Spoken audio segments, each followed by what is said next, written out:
Je vais maintenant vous montrer comment rabattre des mailles. Donc une fois que vous avez fini votre tricot et que vous devez fermer le tricot, enfin l'arrêter, on fait ce qu'on appelle rabattre des mailles.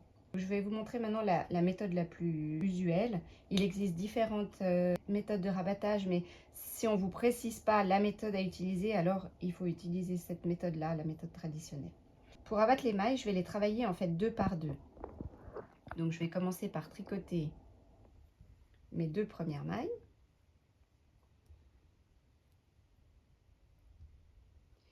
Et donc une fois que j'ai 2 mailles à droite, avec l'aiguille gauche, je vais venir prendre la première maille tricotée et je vais venir la faire passer par-dessus l'autre et la faire sortir de l'aiguille.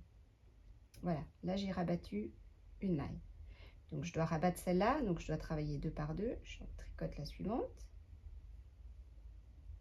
Je prends la maille et je vais la faire sortir en passant par-dessus l'autre. Etc. etc.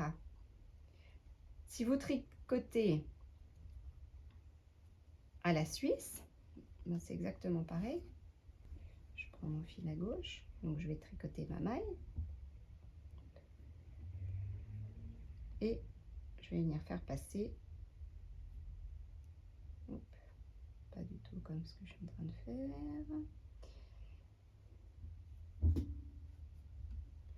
Voilà, je reprends. Il faut retenir la maille un peu plus et je fais passer par-dessus.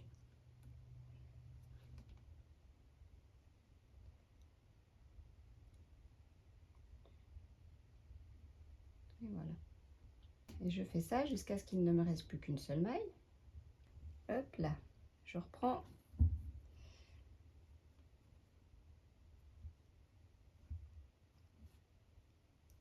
On essaye aussi de bien tirer à chaque fois, pas mettre trop de tension, parce que sinon ça fait une bordure de rabattage trop serrée.